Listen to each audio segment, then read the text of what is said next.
What's going on, everybody?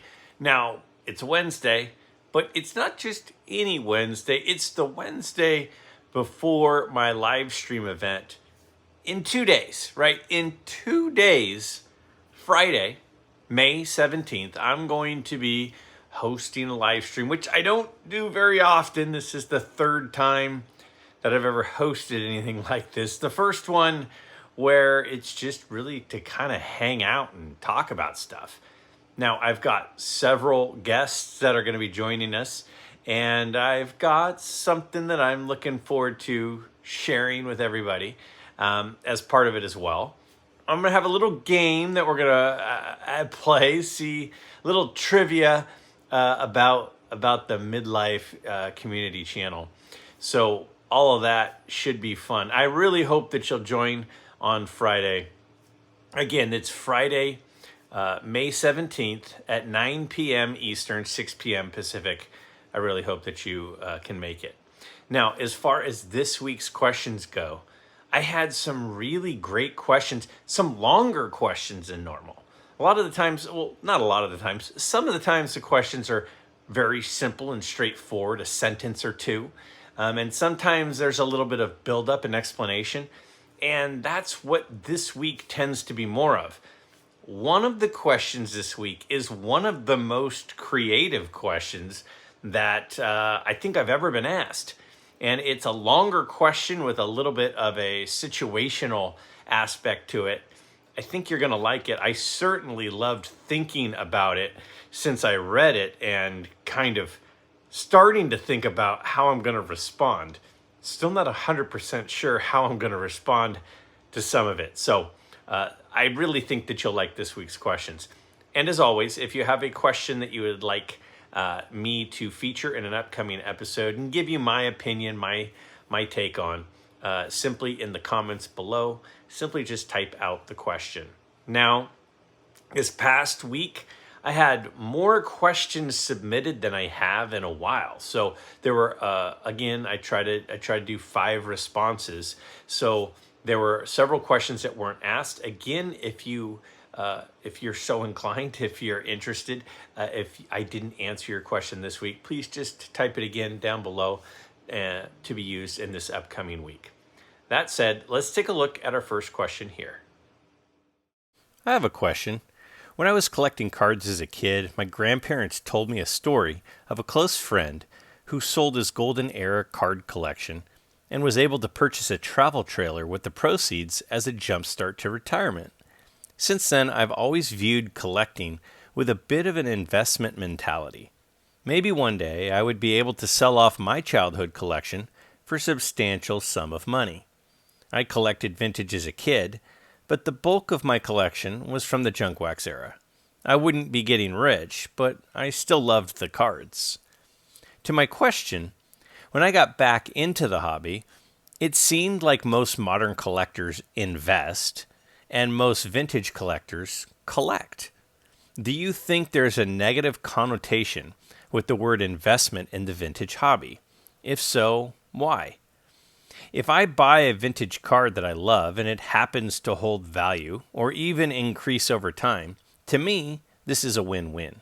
And one of the things that attracts me to vintage, even if I had no intentions of selling the card. Yeah, I think this is a great point. I think that it's something a lot of us feel or assume or suspect. But yes, I absolutely think that when it comes to modern cards, it seems more acceptable to look at cards as a quote-unquote investment than a vintage card. And so yes, I absolutely agree with that. And I think that that's completely the case. Now, it does also seem like it's not really acceptable in the collecting community if you are collecting vintage cards to look at it as an investment.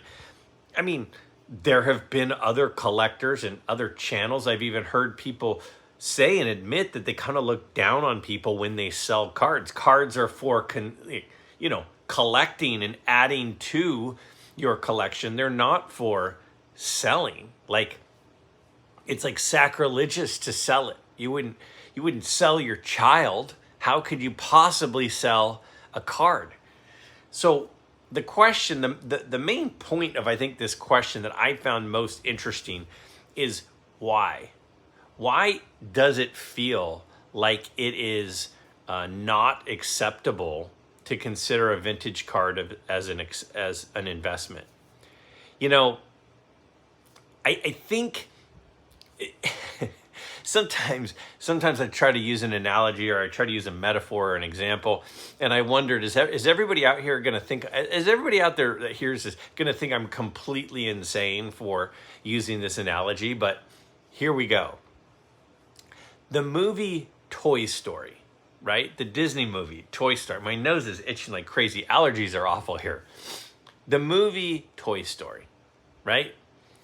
You got Woody, you got Buzz Lightyear, you got Mr. Potato Head, all that. Now, the reason that movie is so popular is because I think a lot of us attach emotion and human characteristics onto some of our items that we had as a child, right? You know, you think of the stuffed animal. I had stuffed animals as a kid, right? As a little kid, I had some stuffed animals, and they would be on my bed or whatever. When I get older, I can't just take that stuffed animal and throw it in the trash. Like that's my stuffed animal. That's like my pal, right? There are certain things that and they are just things that you accumulate over your lifetime that start to kind of feel like you have more than just a thing attachment to it. It has an actual emotional attachment. Sometimes it might be the person who gave it to you, or the story of how you got it, or was it something you got for a birthday or a Christmas present? And I hear a lot of people talk about that, you know, on channels all the time. They'll say, yeah, it was one year, I'm pretty sure it was for Christmas. You know, my aunt bought me this card, or my parents bought me this card, or we went on this trip and I added this card to my collection, and so this card is really important to me. And we add like feelings to the item. Now, if you aren't a person who is attached to things like that, you know, it would be another example might be, you know, if your kid made you some little art thing at school for Father's Day and gave it to you. Like, you wouldn't go, oh, thank you so much, and then throw it in the trash, right? You wouldn't do that, because there's more to that item than just, you know, a piece of construction paper with some glue on it and some stuff stuck to it. It's your kid's effort. It's your kid's hard work. It's the thought that they put behind it. And that's what makes those things special. Well, vintage cards, they have a story. They have a story of how you got it. They have a story of where you found it. They have a story that we assume, that we attach to it. You know, my buddy Mookie Chilson, he's been doing this thing at the end of some of his episodes that he calls his Mookie Minute. And he recently did one, and he talked about the reason he loves pinhole cards. And one of the reasons he loves pinhole cards is because of the story behind the card. Like, that card was worthy of being pinned up for somebody. That card was displayed for somebody. That card was loved more than the card that was just tucked away in a shoebox for 40 years and never touched. It was displayed. It was honored. It was revered. And if you haven't seen his most recent episode, check it out. And toward the end, when he talks about it, it's beautiful the way he describes it. And vintage cards have a story. They have a story of how they got to us. They have a story of how we acquired it.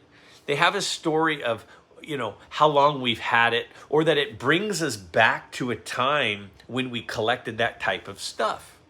So junk wax is just junk wax during the junk wax era. But now some people are starting to go back and accumulate some cards from that era because it connects them back to their childhood. And to just take those cards and sell them and throw them away is sort of just neglecting the emotion tied to that time in your life that you're reconnecting with. And that's one of the things that we love so much about collecting, is that we get to reconnect with a time in our life that brought us joy. So when you go to Target and you buy a blaster and you rip some packs and there's a card that's numbered out of 40 or 50 or 100 or 25 or whatever it is, and you just sell it, and you hope to buy, this Caleb Williams card and sell it 2 weeks later, there's not that emotional attachment to this card that was just produced. It was just produced. It was on the assembly line weeks ago. It was hanging in the store maybe hours ago, which is so much different than a 1933 Gaudy Jimmy Fox card. How did that card get from where it was pulled to in your collection now? So much happened to that card. We almost attach human emotions to the item. So the thought of selling it, how could you sell this? Because this is like a thing that is more than just a piece of cardboard. A 2024 Prism card, it's just a piece of cardboard that was just printed. It was just the original, paper products and ink cartridges and all of that stuff not that long ago. There's not really a story to it. But the thing that's old, it has a story. And that story brings out emotion. And it connects us to a time that is important to us, which is why we're participating. So I think that's the reason why people look down on it as being an investment. Now, I think genuinely most of us who are collectors, we tend to be drawn to cards that bring us back to a time in our life that makes us happy. And we also, or history, a time in history that we've learned about and read about, that we look up to, that we admire, that we love. But I also think that we kind of all want our cards to go up. You want to buy cards that are going to be going up in value, not down in value, or flat. And really, flat is down with inflation, which is a whole nother story, which is something I want to talk about here soon. But you want to buy cards that are going to go up in value, because otherwise, why would you buy them now? If we have a set amount of money and we have all these options of what we could buy, why would we buy the card that isn't going to go up in value or is going to go down in value? We would just wait to buy that card. We want to buy the card that's going to go up in value, not only because it's going to go up in value, but also because it's going to be the cheapest to buy it right now. It's only going to get more expensive to buy it. So why would you buy it now if it's going to go down in value? You want to buy it now because soon it won't be affordable. And us guys, kind of the way we're wired is we do love sports. We do love stuff. We love items. But we also kind of love investing, and we're kind of wired to like strategy. That's just kind of how we're wired. We like strategy. I know I like strategy. So when I'm kind of trying to make a decision on what I'm going to buy next, part of the strategy is I think I'm going to go for that now and not this now, because I think it's better to buy this one now here because of this than that one over there because of that. The strategy is part of the fun. Part of the fun. Buying cards that could go up is part of the fun. And some people would say, you're crazy, Greg, and that's okay. Anything I say, I don't expect everyone to agree with. And I don't expect everyone to agree with me all of the time. There might be some of the time you agree with me and some of the times you don't, and that's okay. But from my perspective, I think the majority of us like that strategy of trying to find something that's rare and that treasure hunt and buy it before it goes up, because that's part of the fun. Just part of it. It's not the only fun. It's part of the fun. That's my opinion, at least. I have a question for your Wednesday show. It's April 2025. You and your dad enjoyed the Strongsville show, but a combination of storms and flooding have delayed your return flight. You have hours to kill and find yourself at a diner, eager to eat breakfast. It's crowded, but seats are available at the counter. Your dad sits to your left. You're not sure why you chose this place for breakfast, but it's perfect. Everything about the place feels right, and your anxiety about getting home much later than you had planned begins to fade. Typically, you do a little research to find a suitable restaurant. This time was different. Your rental car just seemed to take you here. Your dad has left something in the car and excuses himself to get it. You hand him the car key and encourage him to return quickly. You are hungry and want to order right away. When you turn to your right, there's a man you hadn't noticed. Older guy, maybe 85. Could be 90. You are sitting shoulder to shoulder, and your first thought is how out of place he seems. You've been around guys like Theo all weekend, with guys who wear hoodies and eat gas station sushi. The old man on your right wears dress slacks and a cardigan. His pants are pressed. When he thanks the waitress for filling his glass with ice water, his tone is friendly. You make a series of quick judgments. He is, in fact, quite old. Very articulate, no discernible accent. He's dressed impeccably and carries himself with class. He reminds you of that gentlemanly athletic director from middle school, Mr. Wright. When she stops in front of you and pulls out a pad and pencil, you ask the waitress for a few more minutes to place your order. Where is Dad anyway? What's taking him? Looking down at your phone, you are reading a comment that Mookie just posted when the old man startles you. Good morning, Greg. He speaks in a whisper. You can barely hear him as you scan your memory. Okay, so the stage has been set. I can genuinely envision this diner. I can see it. I can draw out what it looks like. The description in this lead up, this build up, is fantastic. You know, a good writer is a writer where you can see the setting. And I can see the setting here. And I'm intrigued. So what's going on? What's happening next? Well, we're going to have to see. But I love this situational type thing. You can tell that something is happening here where there's a setting, a situation where there's going to be some sort of decision to make. And in order to fully grasp the situation, the setting needs to be set. And it is. Let's keep watching and listening. Did I meet this guy at the card show? Your mind races, but before you can respond, he assures you that he knows who you are. He has an offer to convey. You are confused, but don't feel uncomfortable.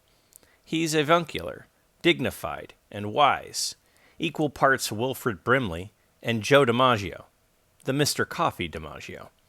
He suggests that you order Eggs Benedict and you agree. You don't even like Eggs Benedict. You are facing him now, leaning forward. By this point, you have not yet uttered a word for some reason. You aren't inclined to. He presents you the offer. After explaining that he has been collecting baseball cards from the time he was a, quote, youngster growing up in Akron, he stoically declares that he doesn't have much time left. Everything is going to his daughter and a grandson, whom he describes as one of those druggies, a real piece of work, and a spendthrift.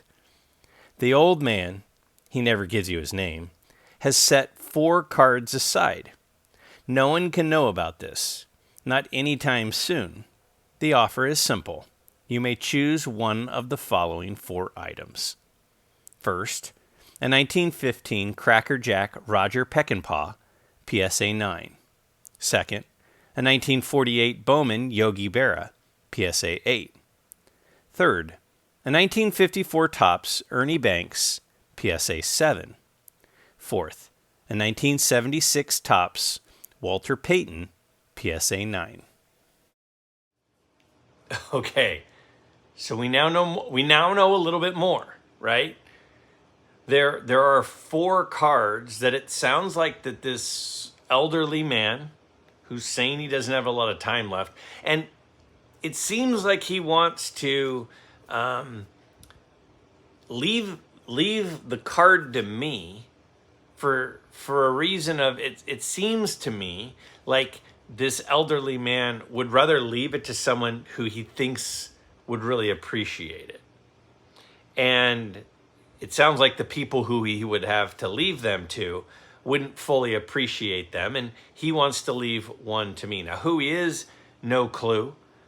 But I can tell you that the person writing this clearly knows me. And they know me because of a lot of the things that have already come out in this description, in this setting.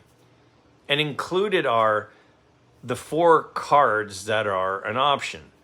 Now, this person clearly knows that I like pre-war cards, and this person clearly knows some of the specific cards that I would like to acquire. They know about the fact that I'm a Yankee captain collector, and that I like Cracker Jack cards, and that the Roger Peckinpah from that set is a beautiful card that I would love to own. Knows how much I love the Yogi Berra rookie card, and I also love I love the Ernie Banks rookie card, right? But then also that I'm also not just a baseball card collector, but I'm also a football card collector, and includes the Walter Payton rookie card. So it sounds right now like there are 4 cards that this man is offering me, and I get to pick one of them. Let's keep watching and listening to see what happens next. He assures you that the condition of these cards is pristine, each deserving of a higher grade than received. At this point, you are determined to say something, but he waves his hand to signal that he's not finished. There are rules that you must follow. You may not ask any questions. You may not engage in any thinking out loud. You may not use any resource to help you make your decision. You may not consider any comps. You may not discuss this conversation with anyone at any time for any reason for a full year. You may not show the card to anyone for at least 5 years. You may never sell, trade, or give the card away for as long as you live. And you must make your choice before you leave the diner.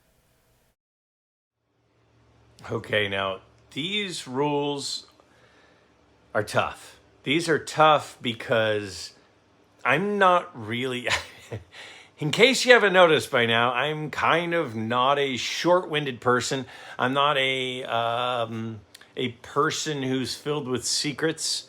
I'm a person who likes to talk about things, get people's opinions on things, share experiences with people. That's kind of the way that I'm wired. So the thought of not talking about this with anybody, not sharing the card that I pick, not doing any research is kind of against how I'm wired. Now, the fact that this question includes all of this shows that this person knows me, and they obviously are putting this in here because they know that all of this would be difficult for me, and making it to me an especially intriguing question.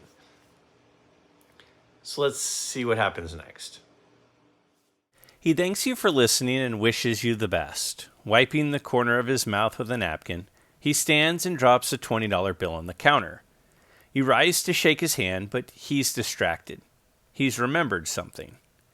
There's also a cigar box with some of those Leaf baseball cards inside. He estimates there are quite a few, but isn't sure how many. I know that I tucked away a few of my favorite players. He explains that the cards are ungraded. This is your fifth choice. You can choose to receive those cards instead of one of the other cards. You do some quick math. If this man is 85 to 90 years old, how old would he have been in 1948? Or was it 1949? He leaves as your dad finally returns to join you. As the old man passes by your dad on his way out, it's startling how much younger your dad appears by comparison. Your dad apologizes for being gone so long. He ran into Darren and Petty on the sidewalk. They got caught up in a discussion about buying commodities. Your dad is telling you all about it. Something about Darren making another list and Petty complimenting your dad on his boyish good looks.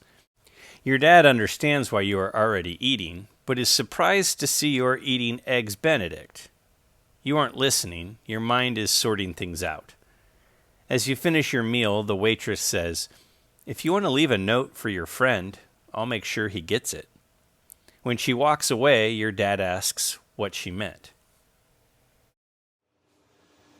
So the reference to so many of my favorite people that I've met in the hobby is clearly a fantastic touch, from, Mookie's comment to, hanging out with guys like Theo all weekend to, Petty and Darren outside the diner talking to my dad. I love it. So now let's look at the questions. What are the specific questions now that we have a full explanation as to where things are at? What's the question and how I'm going to react? And the reason I love this is because I think you could tell a lot about a person by how they act in a certain situation, how they react based on different situations. You can learn a lot about the person. And that's what I really think that this question is about. It's not which of those four cards is my favorite card. That would be very simple to just say, if you could have any of these four cards, which card would you choose? That would be a simple question. But this is not about the cards. This is about much more than the cards. This is about getting to know how I'm wired by giving me a situation and then asking me how I would react to it. So let's run through the questions that are asked. It's 1 year later. What did you tell your dad? All right. What did I tell my dad? Well, after the waitress says, I can give the note to your friend, meaning the elderly guy who just walked away, and my dad hears that, he says, well, what did she mean? And so what would I tell my dad? See, again, what you're going to find in the way I answer this question is not a ton about what cards I prefer. I think you're going to find out a little bit more about me as a person. So with that said, I don't do lying. Lying, I have no patience for lying. So I don't lie. I can't lie. I'm like physically incapable of lying. I'm a terrible poker player. But at the same time, I'm also try really, really hard to give my word to people. And if this guy is saying, hey, you can't tell anybody about this situation, it puts me where I'm either going to have to violate what the guy told me, or I'm going to have to lie. So what I would probably do is, my dad goes, what does she mean? I'd probably say, oh, nothing. It's just, something earlier that she said. I would probably just leave it at that. And I don't think my dad would mind. I don't think my dad would follow up or care. Did you leave a note? What did it say? So I absolutely would leave a note for the elderly man who walked out. I definitely would leave him a note. And more than anything, the number one thing I would want to get across in this note, and anybody who, I know very well, or I text with, or talk with, or communicate much with, the number one thing that I would want to convey in my message to this gentleman is not what card I prefer. It would be very important to me, that this guy understood how much it means to me that he would want to entrust one of these cards to me. That he would think, oh, I want to leave one of these items in the care of someone who would appreciate it, and he would think of me. So my note would say something along the lines of how much I appreciate him thinking highly enough about me to be willing to entrust the card to my possession and my care and enter my collection. That would be without a doubt the number one thing that I would want him to know after reading the note that I left. What choice did you make and why? Okay. Now, fortunately and unfortunately, probably, I'm a very sentimental person. I'm a very sentimental person. And because I'm a sentimental person, a lot of the times the meaning behind something is way more important than the gift itself. And there are some people out there that are also very sentimental, and there are some people out there that aren't sentimental at all. And I'm not putting any judgment that just because I'm wired a certain way that that's how somebody should be. So when I look at these 4 cards, honestly, it wouldn't be so much about, and I'll be honest with you, right now, as I'm sitting here, right this second about to speak, I genuinely don't know what card I'm going to say. I know that seems impossible, but I don't. So we'll see where this goes. So there are 4 cards, and the sentimental part of it the description of this man being sort of a stoic but put together guy, almost like somebody to be revered. I would tend to lean towards. See, I think I just changed my mind in my head what card I'm gonna say. I would not go with the Walter Payton card. That would be put aside. It would definitely be between one of the other 3 cards. I also don't think I would go with the Cracker Jack Peckinpah card, because while I love that card, the other 2 cards have a different kind of specialness to me. And the fact that I could get a card that I've wanted, because, I've said this before, I literally have wanted the 48 Berra and the 54 Ernie Banks, like literally since I was 10 years old. For 35 years, I've wanted those 2 cards. And for those cards to be able to enter my collection from a situation like this would make that so much more special to me than a card like the Peckinpah, which I only started really being interested in owning within the last couple of years. So the fact that I could have had a card that I longed for decades, and then I add it to my collection from somebody who has this unbelievable collection and felt like I'm the person to own one of these, would make it that much more amazing. No, I love Yogi Berra. I met Yogi Berra at a card show signing. He signed a ball. I got a ball signed from Yogi Berra back in 2001. And then right around that time, maybe a year or two, about that time, maybe a year later, the following spring, I think, is when I was at Yankee spring training. I rode in the elevator with him. He stayed across the hall from us. We talked to him in the elevator, him and his wife, as we walked down the hall to our rooms. Such a sweet man. But the the description of the man in the story being sort of this revered man, this kind man, this thoughtful man, that's kind of how I think of Ernie Banks. I think of Ernie Banks as this really kind, statesman-like person. And so if I was going to receive a card from him, I would want a card that would almost connect me to the person who is gifting it to me. And based on the description of this person, it seems to me like he's very much like Ernie Banks. And so I think I'd go with the Ernie Banks, not just because it's my real grow card.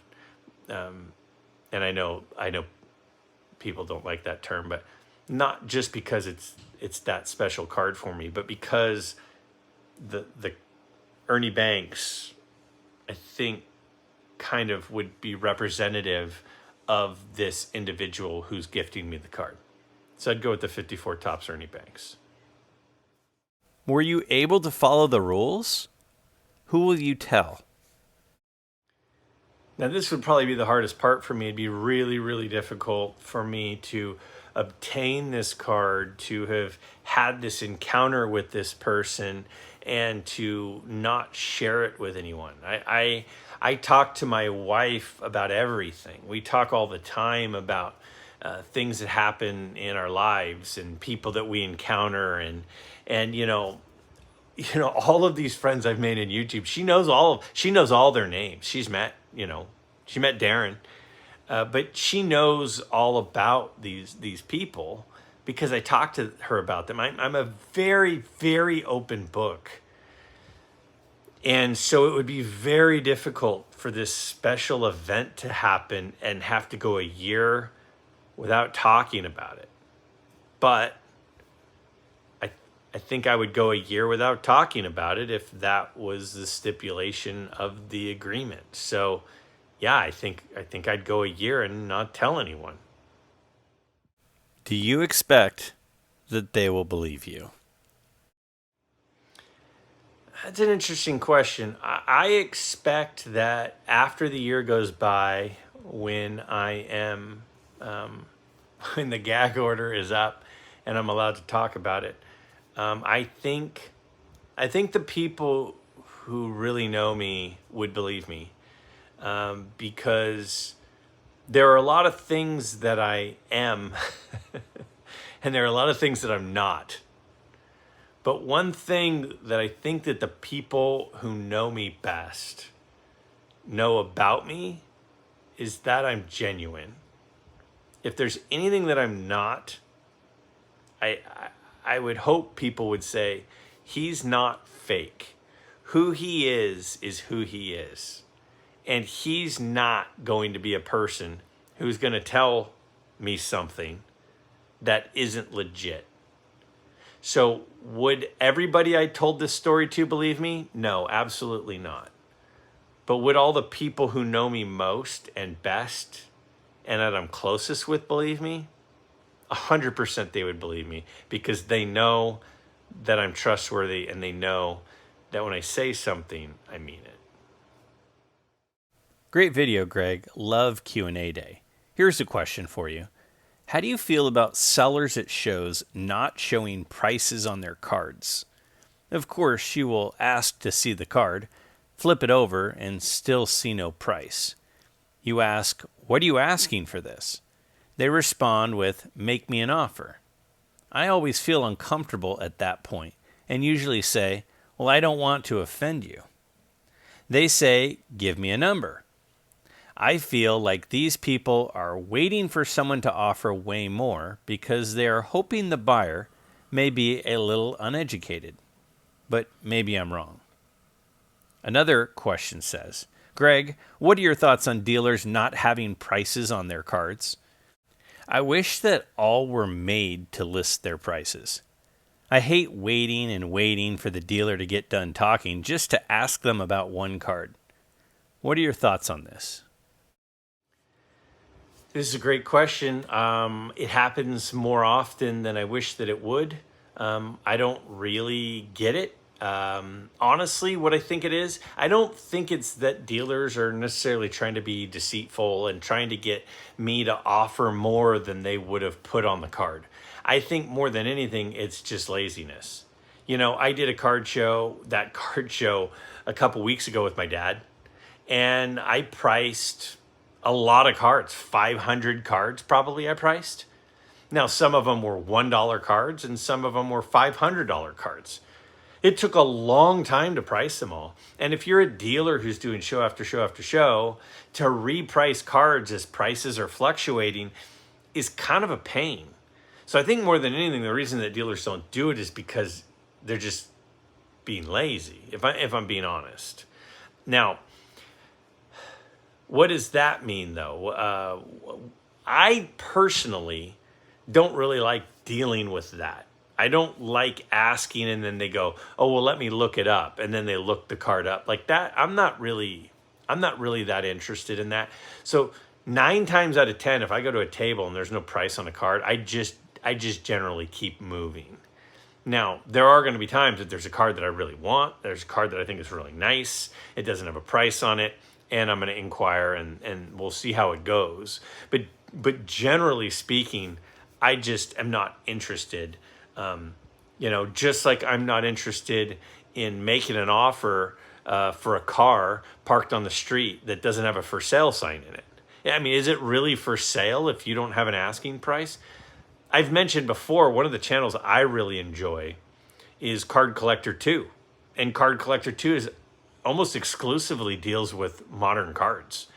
But the thing I like about Ryan is I like watching his negotiations at card shows. So I don't watch a lot of his regular content. What I do is I watch him at the big card shows, bundling deals, doing the negotiation, because I think that I feel like I learn from watching him do that. I enjoy it. Now, the thing about him when he does that is there are times where he'll say, what do you want for this? And the dealer will say, well, what are you willing to pay? And when they do that, Ryan always has the same line. He says, well, I can't be the buyer and the seller. I think that's the perfect line. If you say, how much do you want for this card? And the dealer says, well, what do you want to pay? I think the response is, well, I can't be the buyer and the seller. So if you want to sell it, what are you wanting to sell it for? That I would make them give the price first. And if it went much further than that, I would probably just move along personally, because I don't really want to get into that. I don't want to get into a battle with somebody over a price of a card. I just want to, is this a card that's priced in a reasonable amount? Now, that said, I bought that 40.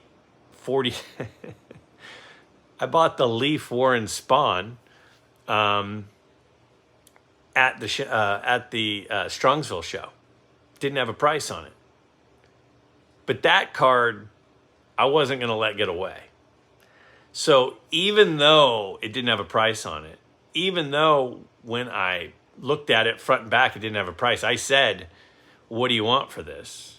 And he said, well, I was kind of thinking this amount. Sometimes you just aren't willing to let the card get away. So I don't have an always answer for anything. But generally, I don't get involved when they don't have prices on it, because like Ryan says, I'm not going to be the buyer and the seller. It's been a bit on a question, so here it goes. I'm working on my strategy for investing in cards over the next 10 to 15 years. I plan to buy vintage cards of baseball, football, and basketball stars. I'm looking to find each year the weakest market of the three and buy solid cards of quality players. Over time, the collection will grow and appreciate. In my retirement years, I desire to set up and sell and enjoy the hobby. Using wisdom and patience, only buying underappreciated products. Do you think I will look back and wish I directed my efforts differently? This is a really, really interesting question. I think it's a fantastic question. I think it's a question that we all should consider, talk about, think about, because I think there's an element to this question that's important. Now, finding the cards that are kind of overlooked, kind of underappreciated. I think we all want to find a deal. We all want to find a diamond in the rough. Like, where is there a good deal, but nobody else has noticed it's a good deal yet? That's kind of what we all are always doing. Like, who are the most overlooked players? And you can go, Willie McCovey, Eddie Matthews, Jim Palmer. You could go down the line.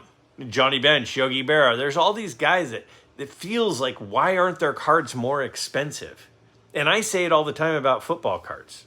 Why aren't football cards more expensive? At some point, people are going to realize that these players, Frank Robinson, Juan Marichal, are underappreciated, and they're all going to go buy them because they're underappreciated and they're underpriced. Somebody's finally going to realize that all these football cards are completely underpriced, and people are going to start going after them, and they're going to skyrocket in price. I do that myself. That's kind of part of it. Like I mentioned earlier, the strategy is sometimes one of the funnest parts. Is funnest a word? One of the most fun parts of collecting is trying to go, well, who's going to be appreciated but isn't appreciated now? I'm going to buy them now before they become appreciated. But I think ultimately you have to take a step back and go, why aren't they appreciated? Why is Frank Robinson so affordable? Why is Harmon Killebrew so affordable? Why are Don Drysdale cards so cheap? Is that going to suddenly change? And again, none of us know the answer. So, but I'm trying to answer the question and give my feedback. It's not the answer. It's just my thoughts.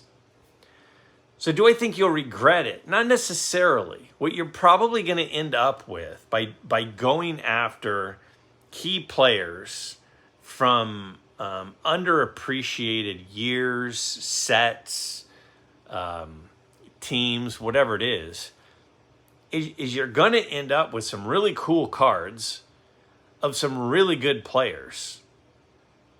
But from an investment standpoint, which again, I try really, really hard to focus in the hobby on the collector portion of it, the fun part of it, do you like it? If you buy what you like, then what happens with the prices doesn't really matter.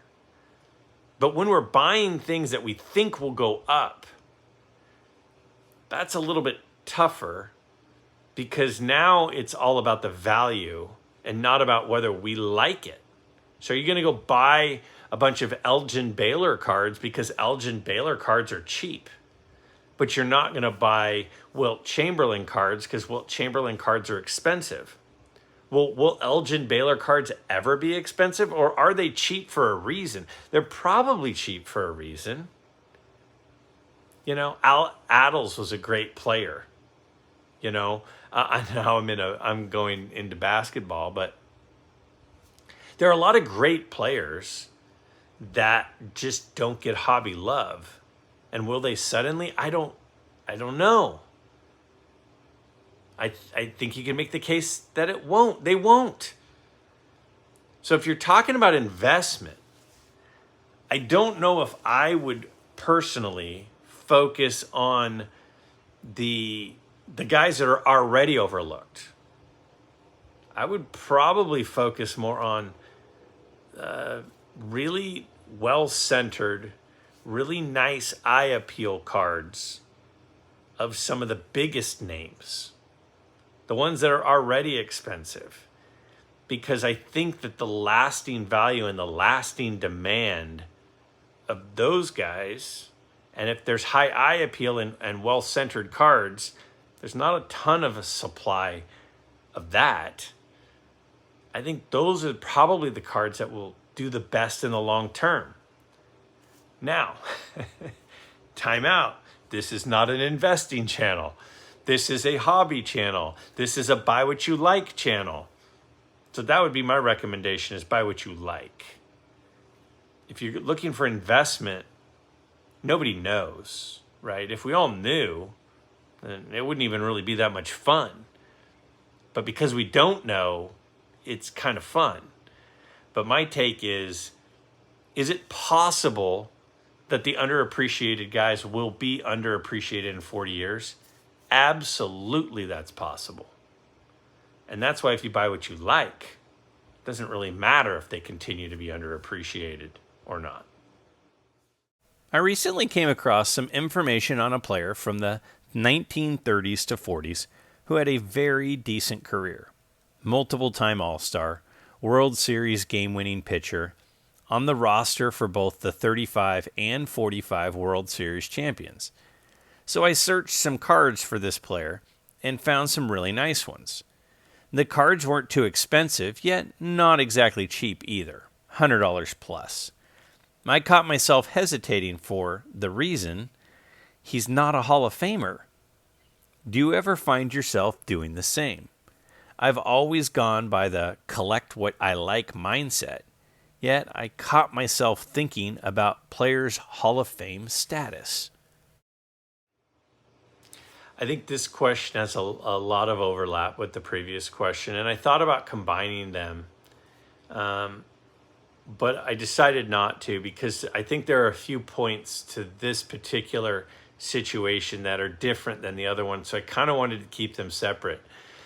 But that said, I think that what the Hall of Fame does is it kind of keeps certain people relevant. It keeps them in the mainstream.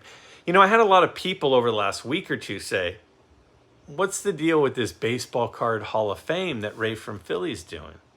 And my argument is, the way we keep things alive, the way we keep things relevant, the way we keep things current and teach future generations about past generations is by doing things, by featuring things that were special and are special. So when you talk about a guy like Babe Ruth, everyone's going to know about Babe Ruth for a long time, right? They're going to know about him. When you talk about somebody like an Al Kaline, he'll be more regionally known about, and to a certain extent nationally known about. But then when you talk about a guy like Jim Bunning, there are a lot of people who are baseball fans who aren't familiar with a name like Jim Bunning or Jim Cott. So what something like the Hall of Fame does is it's a way to keep them relevant and to teach you about these people who were great from the past, who otherwise might fall between the cracks. And I think that's the situation here. There are a lot of really, really good players that aren't in the Hall of Fame. And I think to a certain extent, many of them are becoming and have become largely irrelevant. And so when people talk about, future generations are never going to care about players from the past, I don't fully agree with that. I think they will care about Lou Gehrig. I think they will care about Willie Mays and Mickey Mantle and Hank Aaron and Babe Ruth and Ty Cobb and Cy Young and Walter Johnson. I think those guys will always be relevant. There will always be demand for them because they're all-time greats. But I think some of the guys that were really good players, but they're not connected to the future history because they become forgotten, because they're not included in a group like that, like a Hall of Fame. I think that there's a good chance that a guy like that won't have lasting value as much as someone who is in a club like that, just because they stay more mainstream by people being reminded of them when they encounter things like the Hall of Fame.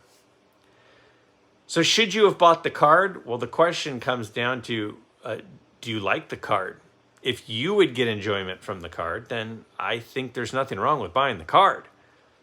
But just like to the previous question, if you're talking about the investment of the card, unless it's a high quality copy of the card in a very nice condition, making it pretty rare, a low supply of a card that nice, I don't see I personally see a lot of the demand for some of those non relevant people, and it's that feels rude to say non-relevant. You're not relevant, but to a certain extent, not relevant to the mainstream. When you're not relevant to the mainstream because you're not affiliated with something, then at least something like the Hall of Fame or something that keeps them relevant, I could see those cards having a hard time with value. There will always be some people who love studying that. There will always be some people who love reading about it. And the former greats of different teams and of different eras. There will always be some demand. But I think the bulk of demand is going to be on the superstars of the past. There will be some demand of the Hall of Fame players of the past. There will be a little bit of demand of the very good players of the past. And there will be fairly low demand for the kind of common players of the past. And I think that the prices kind of reflect that. So ultimately, I still think the best advice is buy what you like, because if owning that card and looking at that card brings you $100 in joy, which it very well could, even if other people aren't familiar with the player, it could bring you $100 in joy. Just like going to the movie, for some people, brings them $20 in joy. And other people, it might bring them much more joy than $20. And for some people, much less than $20 in joy. So it just depends on how much joy it brings you. And if it brings you $100 worth of joy, then I think spending $100 on it is totally reasonable. Question. Do you think that more vintage era pitchers like Bob Friend and Allie Reynolds will get into the Hall of Fame due to modern era pitchers no longer hitting career milestones typically needed for consideration? I think this will be the case as more modern pitchers only go 5 innings and the rest are all middle relievers. I think we're going to see fewer and fewer modern pitchers in the Hall of Fame, which may result in more appreciation for older pitchers, resulting in more Hall of Fame consideration. What do you think, Greg? Man, I've gone long today. If you are still out there listening, I appreciate your dedication to listening to me, because this has been a long one. Now, to answer this question, I think it's a really interesting point. See, the thing about baseball that makes baseball special is that the rules haven't really changed. And so because the rules haven't really changed, a lot of the statistics remain intact and relevant today. You know, Wilt Chamberlain, it was a lot easier to score a lot of points and get a lot of rebounds when goaltending wasn't a thing. The three-point arc is not that old. So some of the scoring records from wings and guards, their scoring numbers are higher than what they would have been years ago because of that possibility. There are a lot of things that have changed in sport. Even the shot clock, for example. The shot clock results in more scoring because teams couldn't just burn clock. So whether it be that or football with passing rules and pass interference and roughing the passer, those rule changes have affected those sports, and it makes it where the records and the numbers are more era-based, right? It's like the pre-war era in baseball is a little bit different than now, but not as much different as basketball numbers from the 50s to basketball numbers from 2024. and football for quarterback and passing and receiver numbers in 2024 versus in 1952. So there's no doubt about it that rule changes have greatly affected the relevance of some of those past players, and not so much with baseball. But while rule changes haven't really occurred, although recently I think the pitch clock is starting to affect the durability of pitchers because they can't rest as much during the game. And because of the contracts of high-end starting pitchers being so high, teams really want to protect those starting pitchers versus the middle relievers. They just kind of burn those guys out. I think that it definitely is a very interesting point, and it's very possible that we don't see many, if any, 300 game winners or 3,000 strikeout guys. Like, you look at Cy Young's records for like innings pitched and wins and stuff. It's just mind boggling, but it's because the guy pitched like every day. He pitched like all the time. Now a guy is like, oh my gosh, he's going only on 4 days rest or 3 days rest. My goodness, his arm might fall off. So because of that, I think it's a really interesting point. Will we look back on some of the stats of players from the 20s, 30s, 40s, 50s, 60s and go, man, that guy's stats are really good compared to these guys that are getting in the Hall of Fame now? Or will there just be less Hall of Fame pitchers getting in? I don't know. Some people are traditionalists, Jake from Legends Never Die.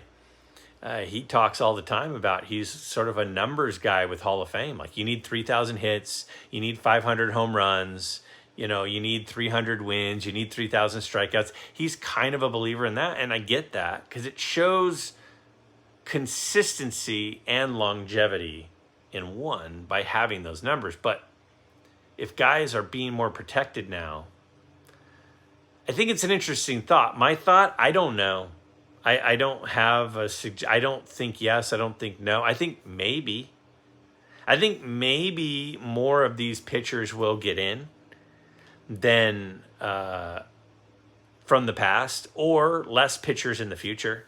It's very, very possible. I think more than anything, I love the thinking outside the box about that. It's looking at changes in the game and trying to extrapolate what will the result of that be long term, both for the good and for the bad of the current and the former players. I think it's a really interesting concept and thought, and I love it.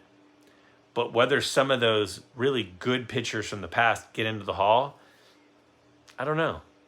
I'd say probably not, but maybe. Not that that's very helpful. Again, sorry this one ran so long, but the questions were long. My responses are long. I'm very long-winded, as you guys know. Thanks for sticking with me. If you've got a question for an upcoming episode, please leave it in the comments down below. And I really hope that you come out on Friday, 9 p.m. Eastern, 6 p.m. Pacific, to the live stream. I think it's going to be a lot of fun.